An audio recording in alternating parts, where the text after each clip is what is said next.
오늘 우리에게 주시는 하나님 말씀은 마태복음 1장 1절에서 17절 말씀입니다. 신약성경 1페이지입니다. 아브라함과 다윗의 자손 예수 그리스도의 계보라. 아브라함이 이삭을 낳고 이삭은 야곱을 낳고 야곱은 유다와 그의 형제들을 낳고 유다는 다말에게서 베레스와 세라를 낳고 베레스는 헤슬론을 낳고 헤슬론은 람을 낳고 람은 아미나답을 낳고 아미나답은 나손을 낳고 나손은 살몬을 낳고 살몬은 라합에게서 보아스를 낳고 보아스는 룻에게서 오벳을 낳고 오벳은 이새를 낳고 이새는 다윗 왕을 낳으리라. 다윗은 우리아의 아내에게서 솔로몬을 낳고 솔로몬은 르호보암을 낳고 르호보암은 아비야를 낳고 아비야는 아사를 낳고 아사는 여호사밧을 낳고 여호사밧은 요람을 낳고 요람은 우시야를 낳고 우시야는 요담을 낳고 요담은 아하스를 낳고 아하스는 히스기야를 낳고 히스기야는 므낫세를 낳고 므낫세는 아몬을 낳고 아몬은 요시야를 낳고 바벨론으로 사로잡혀 갈 때에 요시야는 여고냐와 그의 형제들을 낳으니라. 바벨론으로 사로잡혀 간 후에 여고냐는 스알리엘을 낳고 스알리엘은 스룹바벨을 낳고 스룹바벨은 아비웃을 낳고 아비웃은 엘리야김을 낳고 엘리야김은 아소르를 낳고 아소르는 사독을 낳고 사독은 아킴을 낳고 아킴은 엘리웃을 낳고 엘리웃은 엘르아살을 낳고 엘르아살은 mat단을 낳고 mat단은 야곱을 낳고 야곱은 마리아의 남편 요셉을 낳았으니 마리아에게서 그리스도라 칭하는 예수가 나시니라. 그런즉 모든 대수가 아브라함으로부터 다윗까지 14대요 다윗부터 바벨론으로 사로잡혀 갈 때까지 14대요 바벨론으로 사로잡혀 간 후부터 그리스도까지 14대더라. 아멘.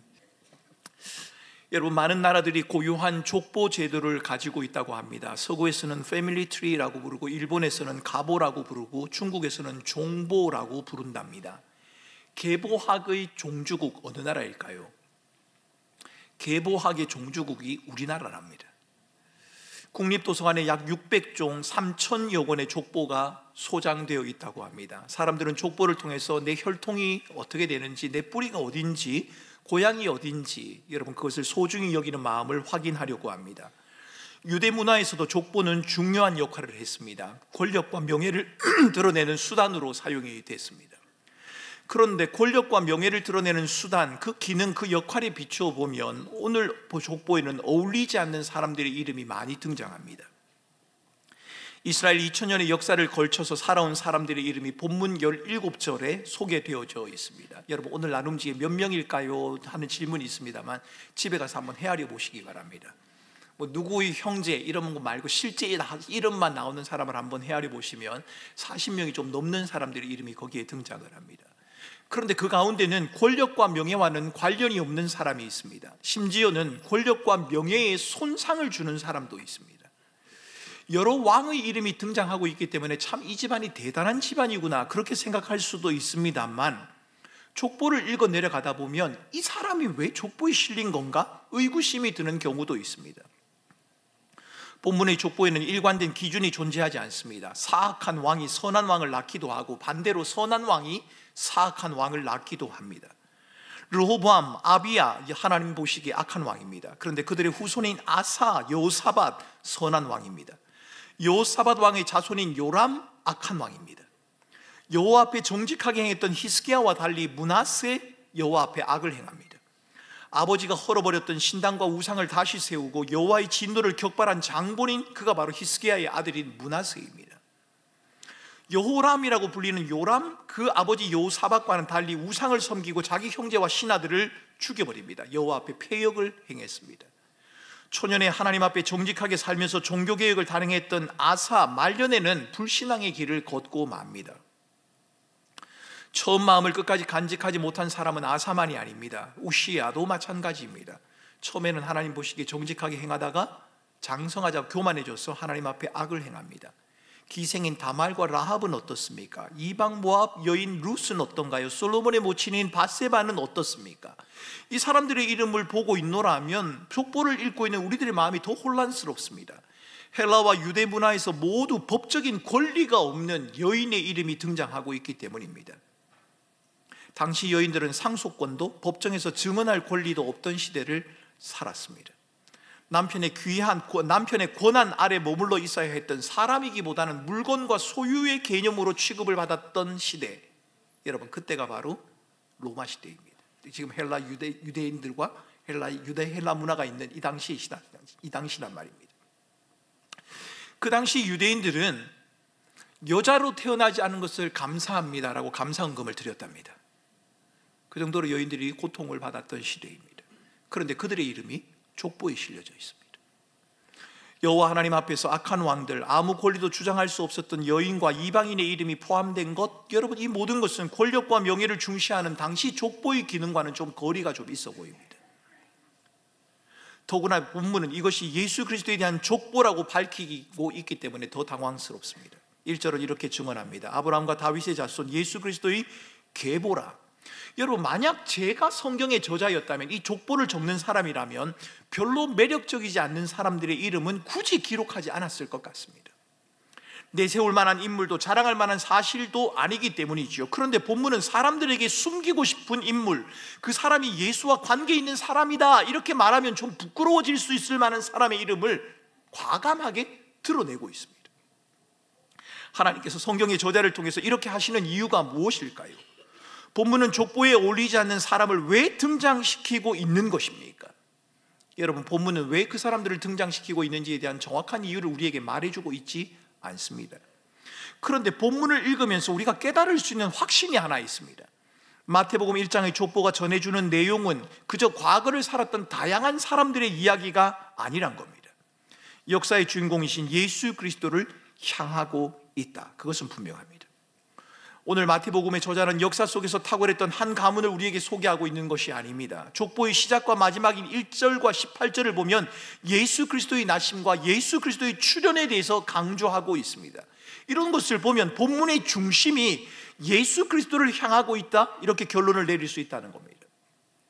예수 그리스도는 오늘 본문이 소개하고 있는 족보뿐만 아니라 성경 전체가 증언하는 내용의 중심입니다.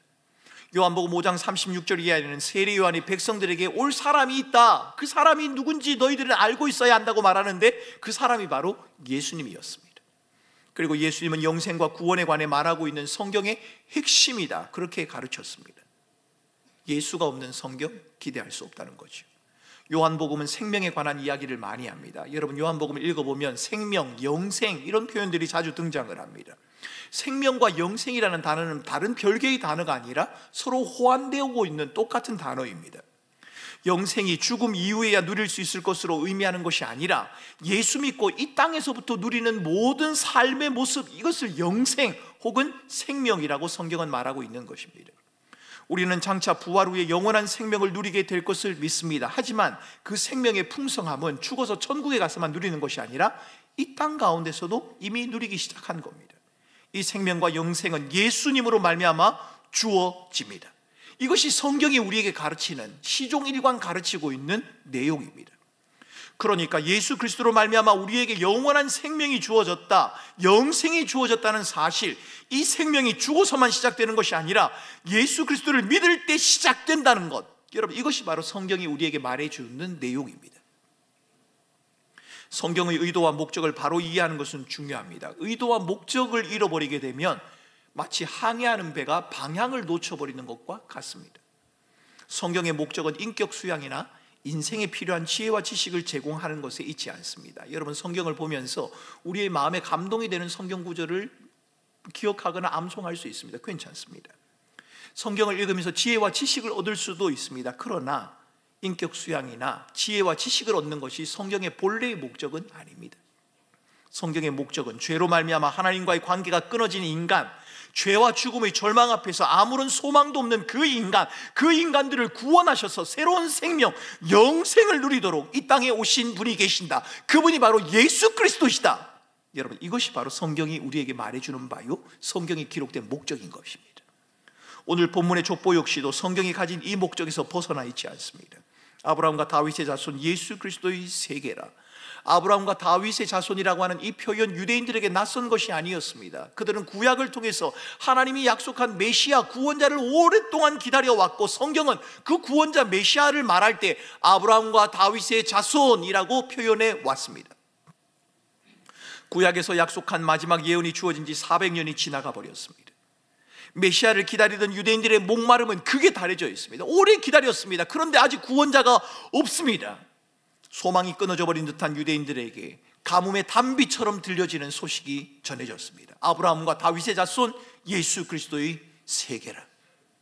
때가 차면 메시아를 보내실 것이요, 그 메시아를 통해 하나님의 나라가 실현될 것이라는 그 하나님의 약속이 이루어지는 순간입니다. 성경은 하나님이 약속하시고 그 약속하신 것을 이루는 행위, 이루는 사건, 이것을 언약이라고 표현합니다. 여러분, 언약은 단순한 계약과는 차이가 있습니다. 계약은 양쪽이 서로 조건을 지키지 않으면, 아니면 한쪽이라도 조건을 지키지 않으면 파기되어져 버리지 않습니까? 그러나 언약은 다릅니다. 언약은 하나님이 일방적인 은혜로 시작하신 겁니다. 그래서 끝까지 가는 겁니다. 우리는 이 하나님의 언약을 사랑과 은혜의 약속이다, 여러분, 그렇게 말을 합니다. 은혜와 사랑의 약속인 언약이라는 관점에서 본문을 읽어가면 우리는 본문의 족보를 통해서 두 가지 중요한 사실을 발견하게 됩니다. 첫째는 하나님의 구원 역사는 그 어느 것에도 매이지 않는다는 사실입니다. 하나님은 아주 오랜 옛날 아브라함과 언약을 맺으셨습니다. 하지만 이 언약은 아브라함만을 위한 것이 아니었습니다. 아브라함을 복되게 하겠다, 이 말은 아브라함 내가 부자가 되고 잘 살 것이라는 말이 아니라 아브라함을 통해서 이스라엘을 통해서 모든 민족이 복을 누린다는 것을 의미합니다. 여러분, 성도들은 복에 대한 개념을 잘 이해하셔야 합니다. 여러분 가운데 올해 24년 한 해 동안 좀 넉넉한 삶을 살거나, 여러분들이 하던 사업이 잘 되거나 좀 번창하거나, 여러분이 계획한 것이 이루어지거나, 그런 분들이 계실 겁니다. 괜찮으실 겁니다. 마음이 좋으실 겁니다. 그런데 여러분, 그 복은 여러분을 위한 것이 아닙니다. 하나님께서 성도들에게 주시는 복은 다 복을 누려야 하는 그 당사자만을 위한 것이 아니라 그 복을 통해 아브라함을 통해 이스라엘을 통해 이방 민족에게 나아갔던 것처럼 저와 여러분들을 통해 또 다른 사람에게 흘러가도록 하기 위한 수단과 방편입니다. 정확하게 말하면 그리스도인은 복을 누리는 자가 아니라 복의 통로다라고 하는 말이 맞습니다. 그래서 여러분, 혹시 좀 넉넉해서 넉넉한 살림살이를 유지하고 계신다면 여러분의 넉넉함을 누리는 것도 좋지만 그 넉넉함을 어떻게 하면 좀 흘려보낼 수 있을까를 고민을 하셔야 합니다. 여러분의 마음에 좀 평안함을 누리고 계시면 내가 평안하니까 괜찮다, 그렇게만 생각하지 마시고 지금 이 시간도 마음이 평안을 누리지 못하고 있는 또 다른 지체들이 있다는 것을 기억하고 어떻게 하면 그들의 마음을 좀 위로해 줄 수 있을까, 여러분 이 부분도 역시 고민을 하셔야 된다는 겁니다. 하나님께서는 아브라함에게 복을 주셨습니다. 아브라함을 통해 이스라엘에게 모든 민족을 향한 하나님의 복을 흘러 넘쳐 가기를 원하셨던 것입니다. 구약을 읽어보십시오. 이스라엘과 모든 민족을 향한 하나님의 계획 번번이 실패로 끝나는 것 같았습니다. 하나님은 아브라함에게 복을 주셨고 이스라엘을 인도하셨습니다. 이스라엘을 통해 열방 족속까지 그리스도의 복음이 전해지기를 원했지만 그들은 스스로의 복을 누리는 것에 멈추고 말았습니다. 아브라함 이후 다윗까지, 다윗으로부터 바벨론 포로로 끌려갈 때까지, 바벨론 포로로 사로잡혀간 후부터 예수님이 탄생하시는 그 순간까지 이스라엘은 늘 하나님의 계획과는 다른 길을 걸어갔습니다. 하나님의 간섭과 섭리가 멈추어버린 것 같은 순간 한두 번이 아닙니다. 본문에 등장하는 인물들의 행적을 보노라면 하나님의 계획이 더 이상 진행될 수 있을까? 이 사람들을 통해서 하나님의 일이 가능할까라는 생각이 듭니다. 하나님을 등진 사람들, 망해버린 다윗 왕조, 윤리적 도덕적으로 내세울 것이 없는 사람들, 이들을 통해 하나님의 구원 계획이 과연 진행될 수는 있을까라는 생각이 든단 말입니다. 그런데 하나님은 당신의 계획에 거침돌이 될 것 같아 보이는 이들을 전면에 내세우셨습니다. 하나님이 이렇게 하시는 것은 하나님의 계획에 대한 하나님의 자신감이 있기 때문입니다. 그 어느 것도 하나님의 구원 계획을 막아설 수 없습니다. 하나님은 어딘가에 혹은 누군가에 의존하시는 분이 아니십니다. 이 말을 오해하면 곤란합니다. 하나님이 어차피 다 알아서 하실 것이니까 나는 아무렇게나 살아도 되는 것 아니냐, 여러분 만약 그렇게 생각한다면 여러분의 인생에 심각하고 치명적인 결과를 맞이할 수 있습니다. 성경이 말하고 있는 일의 결말을 보셔야 합니다. 하나님의 은혜를 기억하는 자라면 모든 것을 드러내실 하나님의 심판을 기억하면서, 여러분, 저는 이 말씀이 참 두렵습니다. 하나님이 모든 것을 다 드러내신답니다. 모든 것을 드러내실 하나님의 심판을 기억하면서 우리는 더 겸손하게, 더 조심스럽게 스스로를 경계하며 하나님을 의지하는 삶을 살아야 하는 겁니다. 하나님의 일하심의 탁월함, 족보 속에 등장하는 네 여인 다말, 라합, 룻, 우리아의 아내인 바세바를 통해서 명확하게 드러나고 있지 않습니까? 이스라엘 백성들이 불신앙의 길을 걷는 순간 하나님은 이방 여인들을 통해 하나님의 구원 계획을 여전히 진행해 가셨다는 겁니다.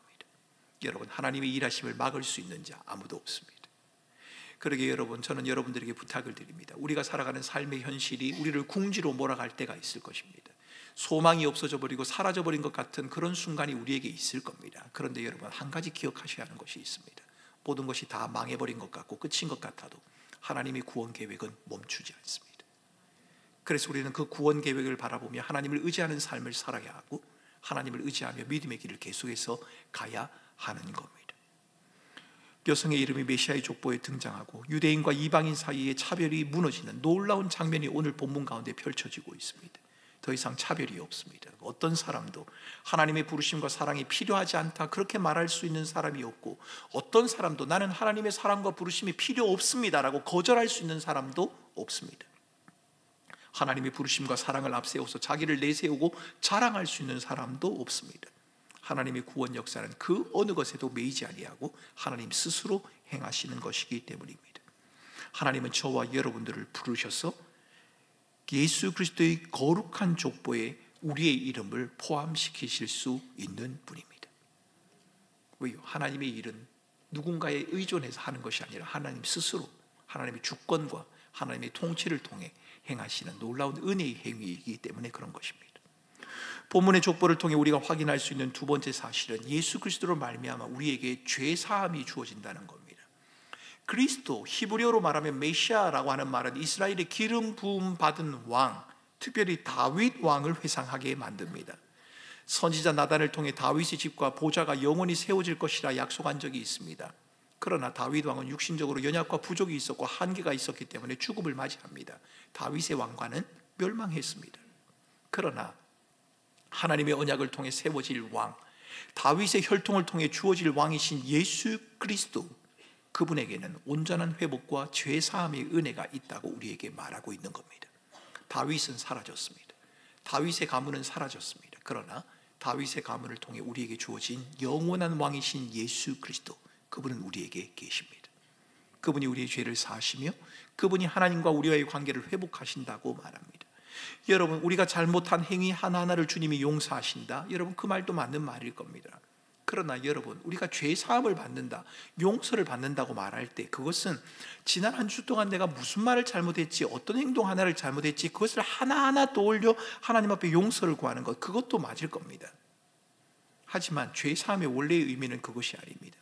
예수 그리스도를 통해 우리에게 주시는 죄 사함은 하나님을 떠난 비참함에 처해 있는, 스스로 하나님이 되어서 자기중심적으로 살아가려고 하는 저와 여러분들을 하나님과 화목하게 하는 그 능력, 여러분, 성경은 그것을 죄 사함이라고 말하는 겁니다. 하나님의 본체이신 그리스도께서 하늘 영광을 버리시고 친히 인류의 역사 가운데 찾아오신 사건, 여러분, 이것이 바로 죄 사함의 출발입니다. 예수께서 이 땅에 오셨고 나의 죄를 담당하시고 십자가에 돌아가셨습니다. 하나님께서 그 예수님을 사흘 만에 부활시킴으로 죄에 대한 승리를 선포하셨습니다. 그로 인해서 만왕의 왕으로서 모든 이의 주님이 되신 겁니다. 여러분, 우리는 하나님을 가까이 할 수 없는 자입니다. 그런데 하나님을 가까이 할 수 있게 하셨습니다. 하나님을 아버지라 부를 수 있도록 하신 그분이 바로 예수 그리스도라는 말입니다. 이것이 복음입니다.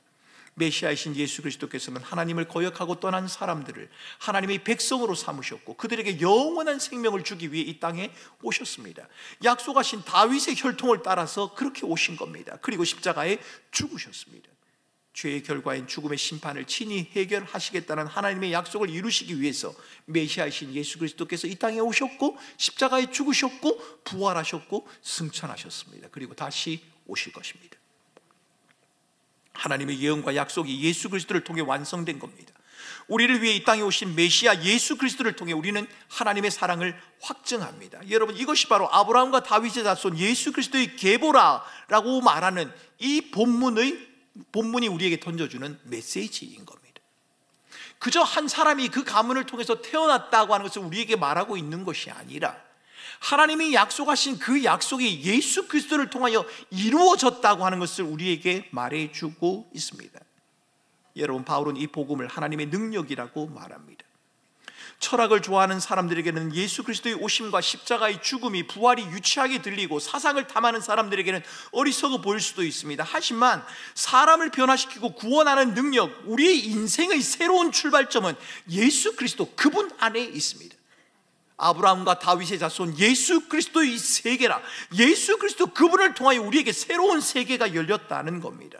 예수 그리스도는 하나님이 끝까지 우리와 함께 하시겠다는 가장 확실하고도 분명한 사랑의 증표입니다. 아브라함과 다윗의 자손 예수 그리스도의 계보라, 여기서 계보라라고 하는 그 말은 창세기라고 하는 말과 같은 말입니다. 새로운 출발, 새로운 시작을 의미합니다. 예수 그리스도 안에 새로운 삶의 출발이 있다는 겁니다. 새로운 역사가 예수 그리스도 안에 있다는 말입니다. 누구든지 그리스도 안에 있으면 새로운 피조물이다. 여러분, 성경이 그렇게 말하지 않습니까? 족보에 나열된 인물만 새로운 피조물입니까? 아닙니다. 시대를 넘어 누구라도 그리스도 안에 있으면 새로운 피조물입니다. 언약의 시작과 왕국의 건설을 알리는 아브라함과 다윗까지도, 인간의 실패와 하나님의 징계가 드러나는 다윗부터 포로기까지도, 바벨론 포로기와 같은 절망 속에서도 하나님은 약속을 이루어 가심으로 우리에게 새로운 시대를 열어주셨습니다. 죄로 인해 암흑 같은 세상에 빛으로 오신 예수 그리스도께서 새로운 시대를 열어주셨다는 겁니다. 여러분, 하나님이 열어주신 새로운 시대는 역사의 한순간일 뿐만 아니라 우리 개인의 삶에 주어지는 새로움이기도 합니다. 여러분, 우리는 새로운 삶을 살아가기 위해서는 결단을 할 때가 많지 않습니까? 여러분, 며칠 있으면 또 결단하실 거 아닙니까? 오늘이 22일 정도 되니까요, 한 9일 지나면 또 결단하실 것 아닙니까? 새로운 결심하실 것 아닙니까? 과감한 결단이 우리에게 필요하다라고 그렇게 생각됩니다. 그리고 그 결단이 이루어지지 못할 때 우리에게는 능력이 없어서 그런가 보다, 우리에게는 좀 비범한 능력과 믿음이 좀 필요하다, 그러면 우리에게는 새로운 변화가 있을 수 있다라고 생각을 하는 겁니다. 우리는 새로운 삶을 위해서는 과감한 결단, 남들이 지니지 못한 비범함이 필요하다고 생각하지만 성경은 새로운 것은 우리의 결단이나 우리의 탁월함이나 우리의 비범함 때문에 주어지는 것이 아니라고 그렇게 말합니다. 새로운 삶은, 새로운 것은 우리를 찾아오셔서 약속하시고 그 약속을 이루시는 언약의 하나님, 독생자 예수 그리스도를 다윗의 혈통을 통해 우리에게 보내시고 우리의 죄를 위해 십자가에 죽으심으로 하나님과 화목하게 하신 그 하나님의 위대한 사랑과 하나님의 신실하심에 있다고 증언을 하는 겁니다. 우리를 찾아오신 예수 그리스도, 하나님의 신실하심을 의지하며 그리스도와 동행하며 살아나가는 매일의 삶, 성경은 이것을 변화된 삶이라고 말하는 겁니다. 그래서 누군가가 제게 변화된 삶이 무엇입니까? 그리스도인으로서 변화된 삶이 무엇을 의미합니까? 라고 제게 묻는다면 저는 그것은 그리스도와 동행하는 삶이요, 믿음으로 살아내는 삶입니다 라고 이렇게 답을 할 것 같습니다. 우리에게 내세울 만한 어떤 조건이 없더라도, 아니 좀처럼 변하지 않는 삶 속에서 다람쥐 쳇바퀴 도는 것 같이 반복적인 삶을 살아간다고 할지라도, 새해에서부터 지금까지 1월 1일부터 지금까지 삶을 비교해 보아도 전혀 새로운 것이 없다고 그렇게 생각한다고 할지라도, 그렇게 느껴진다고 할지라도, 그래도 우리가 그리스도 안에 있음을 확인하고 우리를 부르신 하나님을 바라보며 그 하나님을 의존하는 삶을 여전히 살아가고 있다면 그 삶이 별로 탁월해 보이지 않더라도 그 삶이 바로 새로운 삶이라는 겁니다. 여러분, 언약의 주체는 늘 하나님이셨습니다. 인간의 실패와 연약에도 불구하고 하나님은 그분의 약속을 지키셨고 하나님이 구원의 약속을 이루어 가십니다. 하나님께서 약속을 이루시며 구원의 약속을, 역사를 이루어 간다는 말을 여러분 오해하지 마시기 바랍니다. 하나님이 약속을 이루신다? 하나님이 새로운 일을 행하신다? 여러분, 이 말의 뜻이 무엇입니까? 하나님이 약속을 이루신다는 말은 예수를 믿으면 고난받지 않는다거나 당장의 문제가 해결된다거나 예수를 믿으면 성공한다는 것을 의미하지는 않습니다. 여러분, 예수 믿으면 부자가 된다는 말 맞는 말입니까? 틀린 말입니까?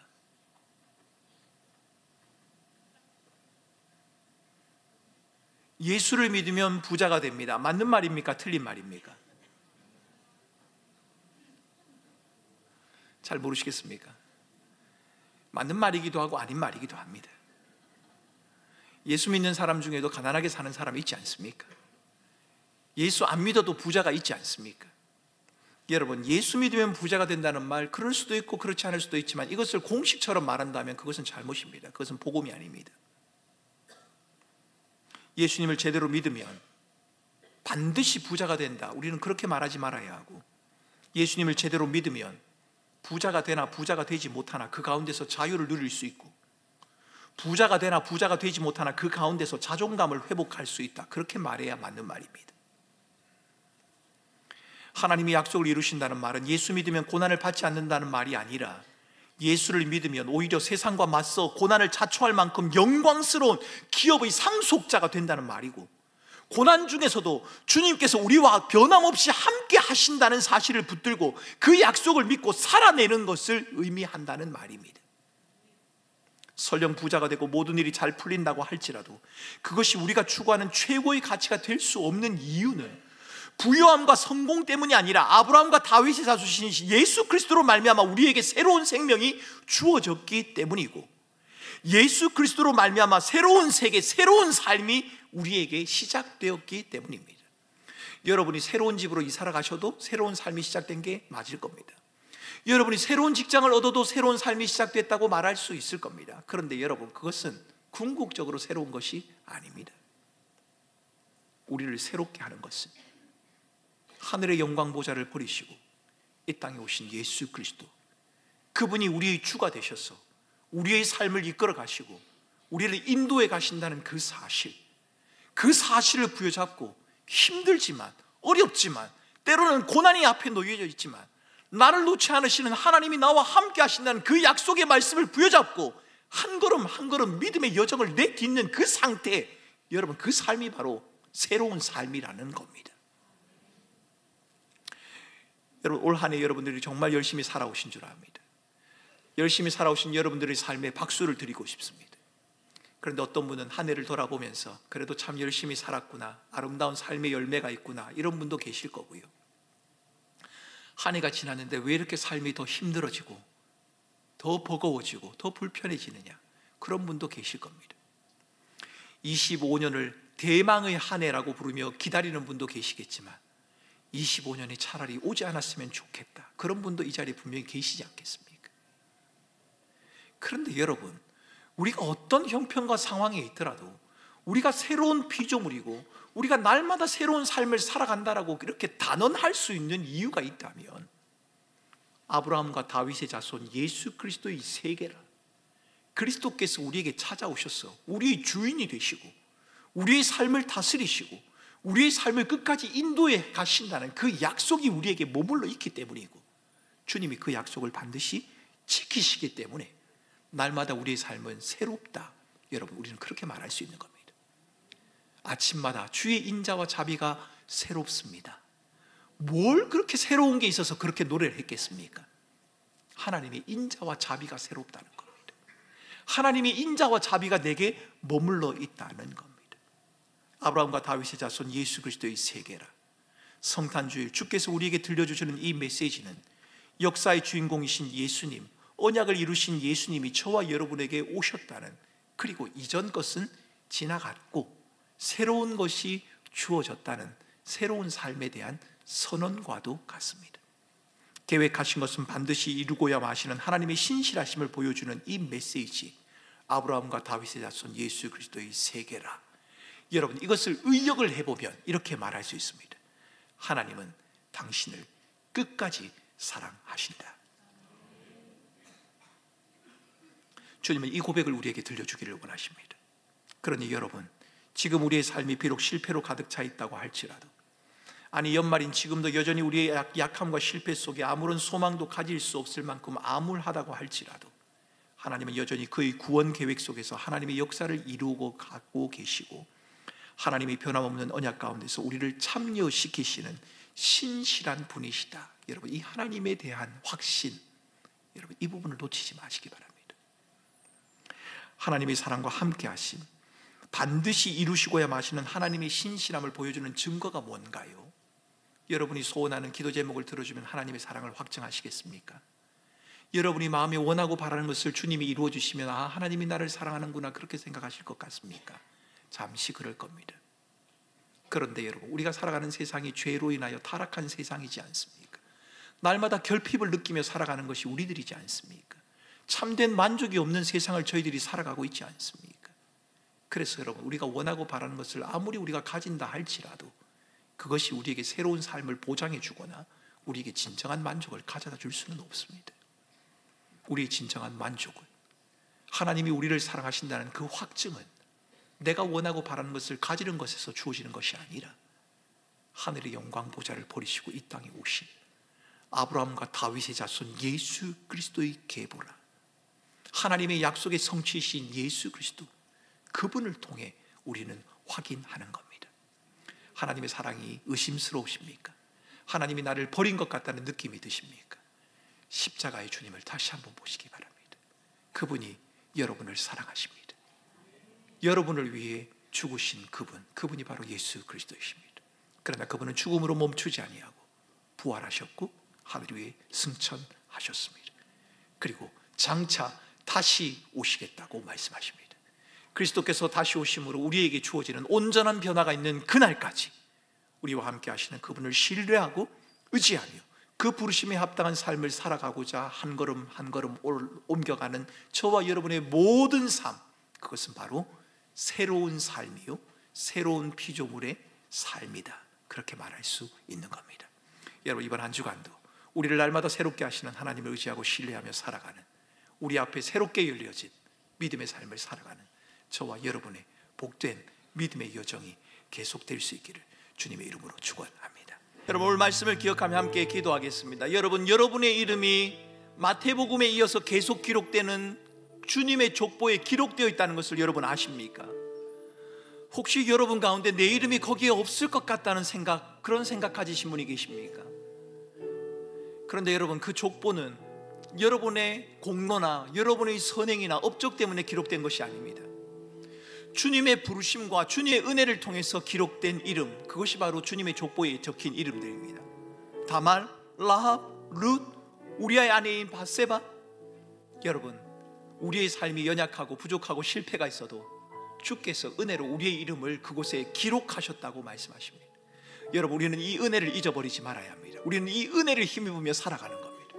그래서 여러분, 넘어져도 다시 일어날 수 있고 실패해도 다시 마음에 결심할 수 있는 그 이유는 하나님의 변함없는 은혜가 우리에게 머물러 있기 때문입니다. 내가 이 은혜를 붙들고 살아가겠습니다. 여러분, 우리가 그렇게 기도할 수 있으면 좋겠습니다. 주께서 우리를 새로운 피조물로 삼으셨다고 말씀하십니다. 아브라함과 다윗의 자손 예수 그리스도의 세계라. 그런데 여러분의 가정과 우리의 주변을 돌아보니까 전혀 새롭지 않는 삶의 현실들 때문에 낙심하고 계신 분이 계십니까? 새 것이 아니라고, 오히려 더 악화되었다고 그렇게 생각하는 분이 계십니까? 그러나 성경은 분명히 말합니다. 아브라함과 다윗의 자손 예수 그리스도의 계보라, 다윗의 자손이신 예수 그리스도, 그분으로 말미암아 너에게 새로운 삶이 주어졌다고. 그분을 의지하며 살아가는 너의 몸부림 하나하나가 새로운 삶의 고백이요 표현이라고 주님은 그렇게 말씀하십니다. 하나님, 내가 힘들고 어려워도 새로운 피조물로서의 삶을 멈추지 않겠습니다. 살아갈 수 있는 힘을 주십시오. 견딜 수 있게 하시고 이기게 하시고 끝까지 내가 완주할 수 있도록, 나는 넘어져도 일으키시는 주님이 계신다는 그 사실을 붙들고 다시 일어날 수 있는 그 용기를 하나님 나에게 더하여 주시옵소서. 이 시간 합심해서 함께 기도하겠습니다. 함께 기도합니다. 존귀하신 하나님 아버지,